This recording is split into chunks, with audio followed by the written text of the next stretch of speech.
Lau anna awwalakum wa akhirakum wa insakum wa jinnakum. Andai saja seluruh kalian, sejak awal penciptaan sampai akhir penciptaan, para jin dan manusia, semuanya berada dalam kondisi atqa qalbi rajulin wahid minkum, berada dalam kondisi orang-orang yang paling bertakwa di antara kalian. Ma zada dzalika fi mulki syai'an, itu enggak menambah kekayaanku sedikit pun, enggak ngaruh buat Allah. Sebaliknya, andai saja seluruh kalian, awwalukum wa akhirukum, dari zaman awal sampai akhir zaman, seluruh jin dan manusia, semuanya kanu ala afjar qalbi rajul wahid minkum, berada dalam kondisi serusak-rusaknya hati seseorang di antara kalian. Ya, orang paling rusak siapa? Katakan Firaun. Semua manusia dan jin dari awal penciptaan dan semuanya kelakuannya kayak Firaun. Oke?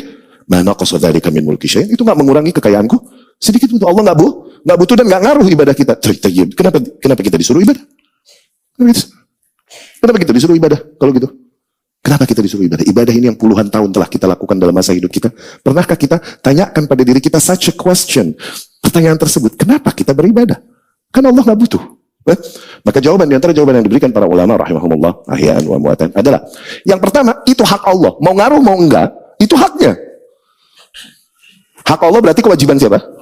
Kewajiban hamba. Mau ngaruh mau enggak buat Allah, itu kewajiban kita untuk memenuhi haknya. Udah, nggak usah kau pertanyakan itu. Ya? Hadisnya Mu'adz bin Jabal yang kemarin, ketika Rasul bertanya kepada Mu'adz, "Atadri ma haqqullah ala ibadih?" Apakah kau tahu apa hak Allah atas para hambanya, wahai Mu'adz? Yani kewajiban para hamba kepada Allah. Ayya'buduhu wa la yusyriku bihi syai'a. Agar para hambanya hanya beribadah kepadanya, menghambakan diri padanya, dan tidak mempersekutukannya dengan satu hal pun. Mau ngaruh mau enggak, itu hak Allah. Ya kan? Yang kedua, Allah, di antara jawabannya, Allah perintahkan manusia beribadah kepadanya sebagai bentuk rahmat Allah kepada para manusia. Itu rahmatnya. Allah zat yang maha menciptakan, di antara ciptaannya adalah manusia. Di antara ciptaan yang paling mulia dan luar biasa dari ciptaan Allah, manusia. Inna khalaqnal insana fi ahsani taqwim. Kami ciptakan manusia dalam sebaik-baiknya bentuk. Okay? Maka Allah paling tahu apa yang menjadi kebutuhan manusia. Manusia ini diciptakan dari dua unsur kan? Jasmani sama rohani ini. Nah, yang jasmani ini perlu makanan dan minuman buat survive. Iya gak? Dari situ Allah hamparkan muka bumi semuanya yang ada padanya untuk keperluan manusia. Yakni jasmani manusia. Maksudnya gitu. Wa sakhkhara lakum ma fil ardi jami'a, dan Allah lah yang menghamparkan bagi kalian segala hal yang ada di muka bumi. Perlu apa? Oksigen, Allah kasih gratis. Perlu apa? Perlu sunlight, Allah center pakai matahari. Perlu apa lagi? Air, Allah turunin dari langit, Allah timbulin dari bumi. Perlu apa lagi? An'am, hewan-hewan ternak untuk dimakan. Proteinnya nih, protein hewani, Allah jadikan. Perlu tumbuh-tumbuhan, Allah jadikan. Itu semua buat kebutuhan manusia. Itu bicara kebutuhan apa? Jasmani, fisik. Ada satu unsur lagi di diri manusia yang bukan itu makanannya, tapi tetap butuh makanan dan minuman. Yang kalau nggak dan itu haknya untuk dipenuhi makanan dan minuman ini, rohaninya. Dan kalau nggak dipenuhi, sekaya apapun fisiknya, tetap jiwanya goyang. Berakhir dengan kegilaan kah, berakhir dengan bunuh diri kah, dan lain-lain.